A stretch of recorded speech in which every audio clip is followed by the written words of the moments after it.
রঘুনাথগঞ্জে শুরু হলো জেলা সবলা মেলা। স্বনির্ভর গোষ্ঠীর সদস্যদের হাতের তৈরি বিভিন্ন জিনিস রয়েছে মেলার স্টলে। এছাড়াও রয়েছে খাবারের স্টলও। এবার 30টি স্টল থাকছে মেলায়। শুক্রবার জেলা শাসক ও প্রশাসনিক আধিকারিকদের উপস্থিতিতে হলো মেলার শুভ সূচনা। রঘুনাথগঞ্জের ম্যাকেঞ্জি ময়দানে শুরু হলো জেলা সবলা মেলা। 7 দিনের এই মেলায় বিভিন্ন স্বনির্ভর গোষ্ঠীর সদস্যদের তৈরি নানান সামগ্রী রাখা হয়েছে। এর পাশাপাশি রয়েছে বিভিন্ন ধরনের খাবারের স্টলও। শুক্রবার এই মেলার সূচনায় উপস্থিত ছিলেন রাজ্যের বিদ্যুৎ প্রতিমন্ত্রী আখরুজ্জামান, জেলাশাসক রাজর্ষি মিত্র, জেলা পরিষদের সভাধিপতি রুবিয়া সুলতানা সহ প্রশাসনিক আধিকারিক থেকে সাংসদ ও বিধায়কেরা।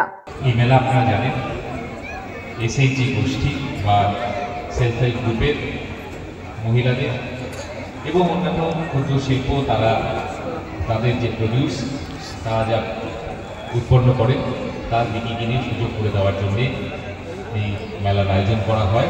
আমার সকলের কাছে একটাই অনুরোধ যে ক্ষুদ্র শিল্প বা আমাদের এসএইচজির যে তারা স্বনির্ভর গোষ্ঠীর দিদিরা যে সমস্ত জিনিসই তারা বানান সেগুলির বিক্রি বাটা কেনার জন্য আপনারা দেখুন, আপনারা পছন্দ করুন।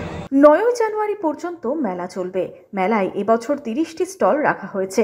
মূলত স্বনির্ভর গোষ্ঠীর সদস্যদের স্বনির্ভরতার লক্ষ্যেই এই মেলা। আজকে স্বনির্ভর গোষ্ঠীর মেয়েরা আমাদের বাংলার গর্ব।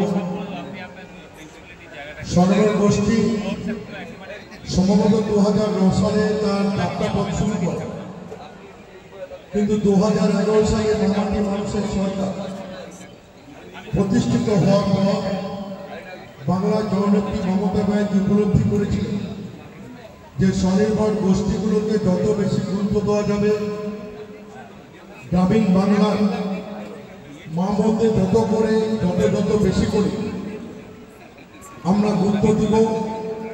সেই কারণে পশ্চিমবঙ্গ সরকারের পক্ষ থেকে এই স্বনির্ভর গোষ্ঠীগুলোর প্রতি এত গুরুত্ব দেওয়া হয়েছে। তাই আজকে বাংলার বুকে যে পরিমাণ স্বনির্ভর গোষ্ঠী তৈরি হয়েছে, সবচাইতে বেশি সংখ্যক স্বনির্ভর গোষ্ঠী আজকে পশ্চিমবঙ্গে বিরাজ করে।